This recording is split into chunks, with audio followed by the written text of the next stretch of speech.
Assalamualaikum warahmatullahi wabarakatuh. Waalaikumsalam warahmatullahi wabarakatuh. Alhamdulillah pada hari ini kita bisa melakukan podcast kembali, dan tak lupa bersama kita sudah hadir narasumber yaitu Gus Muhib. Beliau merupakan mentor dari Majelis Afkar Indonesia ISTAQ, Afkar Islam, Majelis Afkar Islam ISTAQ Indonesia. Gimana kabarnya, Gus? Alhamdulillah sehat. Ya, mudah-mudahan kita semua selalu dalam lindungan. Baik, para sahabat, pada kali ini kita akan bahas satu topik yang cukup menarik juga ya, dan ini jadi polemik di tengah-tengah masyarakat, yaitu terkait dengan takdir. Jadi nanti kita akan bahas lebih detail terkait dengan takdir. Ada satu pertanyaan, apakah takdir itu termasuk ada kaitannya dengan perbuatan manusia? Di dalamnya termasuk nanti kita juga sedikit akan bahas dengan jodoh. Mungkin bisa dijelaskan lebih detail. Ya. Bismillahirrahmanirrahim. Jadi mungkin supaya tidak terlalu luas pembahasannya, ya, kita ambil yang kasus jodohnya aja ya, dari sisi takdir. Jadi Al-Quran mengatakan di dalam satu ayat, Bismillahirrahmanirrahim, wa khalaqnakum azwaja. Jadi aku ciptakan kalian itu berpasang-pasangan.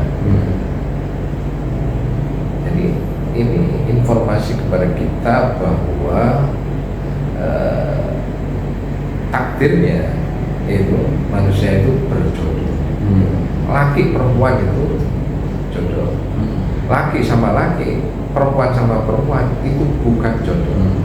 Gitu. Jadi ketegasan Al-Quran ini memberikan pengetahuan, memberikan ilmu kepada manusia. Ini ada persoalan hak dan batil. Gitu. Hak dalam pengertian benar adanya. Laki dan perempuan itu secara hardware, gitu ya, secara perangkat keras itu memang untuk melanjutkan keturunan. Dan di sana dipersiapkan ada sel telur dan ada sel sperma yang kemudian dia disiapkan terus untuk melanjutkan keturunan. Oleh karena itu dikatakan ini jodoh, secara fakta juga jodoh gitu. Secara dalil disebutkan, tetapi kalau laki sama laki, perempuan sama perempuan itu batil gitu. Dari sisi faktanya tidak bisa melanjutkan keturunan, karena tidak ada hardware, tidak ada perangkat keras yang menunjang untuk itu. Dari sisi hukum, dari sisi dalil itu diharamkan gitu. Jadi ini bukan jodoh. Jadi singkat saja dalam hal ini, bahwa Islam telah menegaskan bahwa manusia itu dicipta dengan takdirnya berjodoh. Gitu. Nah itu aja singkat. Sekarang kita buka. Tadi kan disampaikan ternyata jodoh itu telah diterapkan Allah bahwa pada dasarnya laki-laki dan perempuan itu sesungguhnya jodoh. Berarti gimana dengan persepsi masyarakat bahwa yang belum menikah itu ternyata saya belum dapat jodoh? Ya, kalau dia berada di suatu pulau atau satu negeri, misalnya dia laki-laki semua, gitu, nggak ada perempuannya, ya betul adanya dia nggak ketemu jodoh. Gitu. Atau di satu negeri perempuan semua, dia atau di satu pulau nggak ada laki yang perempuan semua, dia ngomong nggak ketemu jodoh, ya benar. Karena memang perempuan sama perempuan bukan jodoh, laki sama laki bukan jodoh. Tetapi kalau di situ banyak laki-laki dan banyak perempuan, ya ada jodoh. Dia mau berbuat apa enggak, kan gitu. Nah di situ, karena ini Allah sudah sudah menyiapkan gitu bahwa semua orang itu pasti berkorban, berkorban untuk Allah atau untuk selain Allah. Kalau dia memilih cara menikah, cara yang disyariatkan oleh Allah dan diperintahkan oleh Allah, maka dia mengabdi kepada Allah. Kalau dia memilih cara untuk mengorbankan hidupnya itu, gitu ya, dengan cara yang dari selain Allah, ya berarti dia mengabdi kepada selain Allah. Jadi dalam mencari jodoh, gitu ya, menemukan jodohnya, gitu, menemukan pasangannya, nah itu dengan pilihan pengabdian dia kepada siapa, kan begitu. Karena manusia dicipta itu kan hanya untuk menyembah, tidak ada yang lain. Gitu. Wa ma khalaqtul jinna wal insa illa liya'budun, gitu kan. Bismillahirrahmanirrahim. Wa ma khalaqtul jinna wal insa illa liya'budun. Aku tidak menciptakan jin dan manusia kecuali hanya untuk beribadah. Beribadah itu al-khudu' war-ridha wat-taslim, gitu. Tunduk, rela, dan berserah diri. Hanya dua pilihan, gitu. Tunduk, rela, dan berserah diri kepada Allah atau kepada selain Allah. Itulah yang dimaksud dengan ibadah kepada Allah atau kepada selain Allah. Termasuk di dalam hal menemukan jodoh. Kalau dia laki perempuan dengan cara berzina, maka dia mengabdi kepada selain Allah. Kalau dia laki perempuan ketemu, cocok, kemudian menikah, dia mengabdi kepada Allah. Kan begitu? Gitu. Jadi bedanya cuma di situ, gitu. Gitu. Iya, Ustaz. Menambahin lagi nih, Ustaz. Kan tadi ada pilihan kalau yang cara benar dengan nikah misal. Nah sekarang itu kan untuk melangkah ke jenjang pernikahan ini kan banyak sekali motivasi-motivasi yang ada di manusia ini lah. Saat ini kan dengan ada yang kayak yang wajahnya kurang bagus, fisiknya kurang bagus, memperbaiki keturunan deh, atau ngelihat itu yang sebelah sana nih tajir nih, siapa tahu jadi ikutan kaya. Nah, gimana nih Ustaz? Islam memandang motivasi yang berlainan banyak sekali ini yang berkembang di masyarakat, itu Islam memandangnya gimana Ustaz? Ya. Solusinya? Iya. Kita mengenal di dalam satu hadis itu masyarakat mungkin sudah di luar kepala semua. Rasulullah itu memberikan pilihan, menyampaikan kepada umatnya, gitu ya. Jadi motivasi itu ada kalanya harta, ada kalanya keturunan, ada kalanya mungkin kan ada li jamaliha wali maliha, kan gitu, karena kecantikannya atau kecakapannya gitu, atau karena hartanya, atau karena status sosial keturunannya gitu, atau karena agamanya gitu. Tapi Rasulullah memberikan ini, pilihlah karena agamanya, gitu kan. Kalau memilih karena agamanya, taribat yataka, gitu kan, maka engkau akan mencapai tujuanmu, gitu. Karena di sini pengabdian kepada Allah, kan, gitu. Jadi orang akan mengorbankan segala sesuatunya mengikuti nilai dari Allah. Karena nanti orang menikah pasti berkorban, gitu. Kedua belah pihak akan berkorban, gitu. Dan ini kalau orang memilih karena selain itu, nanti masalahnya banyak, gitu. Karena hartanya akhirnya diperbudak, gitu kan. Banyak masalah itu, gitu. Karena merasa ini itu, gitu ya. Karena misalnya darah biru, gitu ya, ini statusnya ini, nanti diremehkan, gitu kan. Diperbudak juga nanti, gitu. Kalau karena kecantikannya, kecakapannya makin tua, cantiknya berkurang, nanti cintanya berkurang, gitu. Gitu. Jadi makanya Rasulullah memberikan pilihlah karena agamanya, gitu, karena Islam itu, gitu. Dengan demikian dia akan menjalankannya dengan nilai-nilai mengabdi kepada Allah. Jadi nikah sebagai ibadah kepada Allah, bukan ibadah kepada selain Allah, kan gitu. Kalau karena hartanya, karena itu kan kemudian jadi budak, itu kan ibadah juga, tapi ibadah kepada selain Allah, gitu kan. Karena kecantikannya itu ibadah, tapi ibadah kepada selain Allah, itu kan masalahnya, gitu.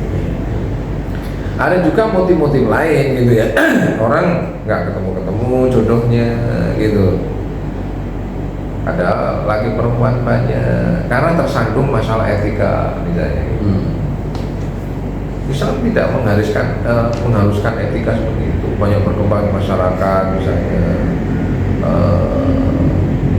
harus inilah gitu ya. Harus misalnya laki perempuan harus lakinya lebih tua gitu kan ya.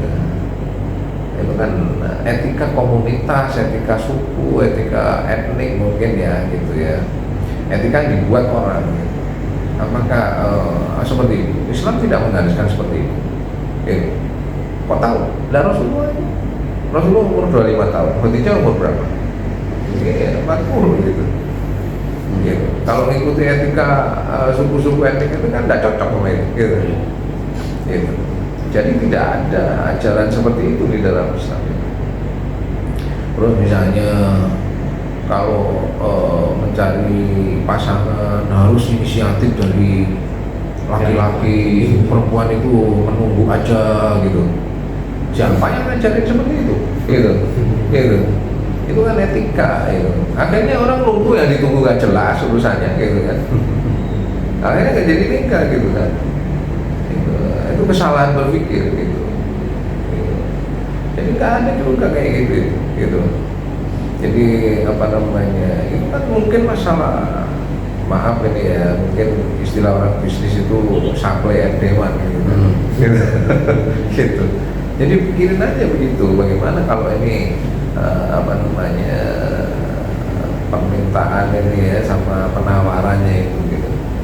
Yang terjadi seperti apa, dilihat aja apa namanya konstelasi supply and demand-nya itu dalam skala misalnya satu negeri atau skala internasional. Kalau sekarang kan ada media sosial kan bisa diketahui gitu. Mungkin di satu negeri supply and demand-nya perempuan ternyata lebih dibutuhkan di sana karena jumlahnya sedikit misalnya. Ada kan yang begitu gitu. Ya mungkin antar negara gitu ya. Bisa juga di negeri lain itu lakinya terlalu banyak gitu, gitu kan. Dan itu nanti sampai yang demandnya kan berbeda gitu.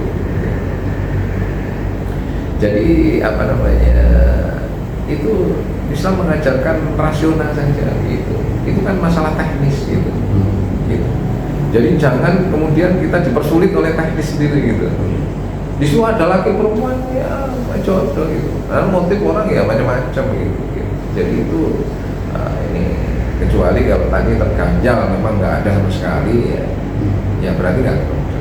Nah, bagaimana kalau misalnya udah nikah terus cerai misalnya gitu. Misalnya punya anak satu ya, atau punya 2, 3 gitu, terus cerai. Apa itu berarti jodohnya terputus? Ya enggak. Gitu. Itu kan menikah itu perbuatan, sama dengan berzina itu juga perbuatan, ibadah itu gitu. Ibadah kepada Allah menikah itu, atau berzina ibadah kepada selain Allah begitu. Ibadah kepada setan itu kan gitu. Ibadah kepada selain Allah itu. Ya, itu ya bisa juga dari kalangan makhluk, bisa juga materi dan seterusnya. Jadi apa namanya, kalau terjadi misalnya perceraian itu kan perbuatan gitu. Itu pilihan hidup gitu. Seperti juga orang apa namanya menikah atau berzina itu pilihan. Tapi kalau dia menikahnya laki perempuan ya jodoh gitu. Karena wakhalaqnakum azwaja gitu. Motif-motif yang lain masih banyak kan di era modern sekarang. Motif politik misalnya, orang rekrutmen partai gitu, rekrutmen ormas menggunakan apa namanya kasihan ini yang dijadikan gitu gitu. Ada motif ke sana juga, bahkan di zaman dulu juga udah ada kayak gitu, misalnya kasusnya Majapahit sama Pajajaran gitu kan, pernikahan gitu ya, yang buruk mau menikah dengan putri ya, kerajaan lain gitu. Di tengah jalan karena sudah kesepakatan ini, di tengah jalan dicegat sama pasukannya Gajah Mada gitu. menurut Gajah Mada beda itu. Menurut Gajah Mada ya, kalau ada putri kerajaan lain sudah mau menikah dengan Hayam Wuruk, itu artinya mereka sudah menyerah gitu, sudah menggabungkan kerajaannya. Lah dibilang kayak gitu kan marah itu mereka gitu kan. Nah itu jebakannya Gajah Mada gitu. Akhirnya pasukan yang sedikit ya dikalahkan dengan mudah gitu. Nah ini kan akhirnya jadi korban ya gitu, perempuan jadi korban untuk motif politik dan penguasaan gitu. Jadi banyak juga kasus-kasus kayak itu di era modern gitu ya, apalagi yang biasa nonton sinetron gitu kan, perebutan saham macam-macam gitu ya, gitu motif-motif kayak gitu. Jadi dengan orang tauhid dengan Islam gitu ya, orang diberikan ruang yang sangat jelas gitu ya, dan dihilangkan dari berbagai hambatan gitu kan, hambatan etika, hambatan motif-motif yang nggak jelas, rasional dan jelas, dia bisa berbuat gitu, sesuai dengan keperluannya gitu, dan aturan yang digariskan lagi. Jadi tidak terhambat oleh etik, oleh motif-motif yang nggak jelas, oleh macam-macam gitu. Jadi orang bisa dengan leluasa gitu, rasional dan bergerak dan baik gitu. Enggak kemudian terjebak dengan etika seperti tadi kan kasihan gitu. Kalau dia terjebak etika perempuan harus kuku, yang ditunggu siapa? Nggak jelas gitu kan. Gitu. Itu kan akhirnya menjadikan kacau berpikirnya gitu. Kemudian juga masalah perbaikan, mohon maaf itu ya gitu. Baik buruk itu dari Allah gitu. Orang merasa dirinya yang paling baik gitu, kemudian orang lain dianggap kurang baik, kemudian mengalami perbaikan dan sebagainya gitu ya. Oh itu tidak begitu juga sih gitu loh. Nah itu kan itu superior itu nanti kan gitu. Jadi merasa lebih tinggi itu bahaya gitu. Kalau diajarkan inna akramakum indallah, yang terbaik dari kalian gitu. Karena ketakwaannya gitu. Bahkan zaman Rasul ada orang memanggil orang kulit hitam, ya Ibnas Sauda gitu, wahai anak orang kulit hitam gitu kan. Itu ditegur keras sama Rasul, tofasok, terlalu gitu. Laisa minal bayda itu, tidak ada kelebihan anak kulit putih itu Ibnis Sauda dengan anak kulit hitam illa bittaqwa gitu, kecuali takwa itu loh gitu. Di dunia manusia kan dibuat oleh Allah begitu beragam gitu. So'uban wa qabaila li ta'arafu inna akramakum indallahi atqakum. Jangan yang misalnya yang cantik merasa lebih gitu, atau yang merasa lebih superior, jangan begitu juga gitu. Cantik, ganteng, akalnya hilang, gila gimana gitu. Kan nanti tidak berharga juga gitu kan gitu. Makanya kan semuanya diserahkan kepada Allah. Jangan merasa paling hebat, paling ini, paling itu, yang lain tidak ini, tidak itu. Itu semua milik Allah gitu. Makanya kan kita harus paham betul bahwa ini kita di dunia itu diuji dengan pilihan mengabdi kepada Allah, menyembah kepada Allah atau menyembah selain Allah. Dan itu dasar daripada pilihan hidup untuk menikah atau tidak menikah. Gitu. Terima kasih. Kita dapat pencerahan lagi. Ya, kalau closing statement kan? Ya boleh. Jadi closing statementnya ya tadi ya, bahwa takdir kita itu memang berjodoh, gitu ya. Ditegaskan oleh Allah, Bismillahirrahmanirrahim, wa khalaqnakum azwaja, dan aku ciptakan kalian berpasangan gitu. Pasang-pasangan. Kemudian dari segi fakta, kebenaran fakta, itu memang laki perempuan itu memang clear mempunyai hardware software untuk melanjutkan keturunan gitu. Tetapi kalau laki-laki, perempuan-perempuan itu tidak benar, tidak ada hardware softwarenya, artinya batil dia. Jadi dari segi hukum haram, dari segi fakta batil ya gitu. Oleh karena itu, marilah kita hidup ini secara wajar saja gitu. jalani hidup ini dengan wajar saja, normal saja, gitu. Tidak usah yang aneh-aneh gitu, gitu. Karena Allah itu membuat manusia itu dengan diberikan banyak kemudahan, gitu, banyak rahmat dari Allah, gitu, gitu. Jadi jangan juga bilang tidak ketemu jodoh, gitu. Kecuali kalau Anda memang terisolir di satu pulau di tengah lautan gitu, hanya satu jenis laki itu atau perempuan itu ya nggak ketemu jodoh. Kalau di sini banyak lagi perempuan ya jodoh. Kalau masalah motivasi, aturan-aturan etika dan sebagainya, mari itu di bypass saja, sampaikan. Ya, dikesampaikan, di bypass supaya kita tidak terhambat dengan itu. Gitu. Buatlah rencana yang rasional, ambil langkah-langkah yang tepat dan ambil langkah-langkah yang baik, gitu. Nanti ditolong sama Allah, kemudian serahkan sama Allah, langkah dengan baik, insya Allah akan ketemu jodoh dengan baik. Paling itu kalau saya Terima kasih. Demikian ya, mudah-mudahan sudut pandang yang baru tentang jodoh dan takdir ini terutama sesuai dengan akidah dan syariat Islam, semoga memberikan kita solusi yang terbaik dalam menjalani kehidupan.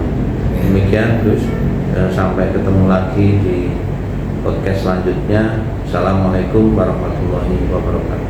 Waalaikumsalam warahmatullahi wabarakatuh.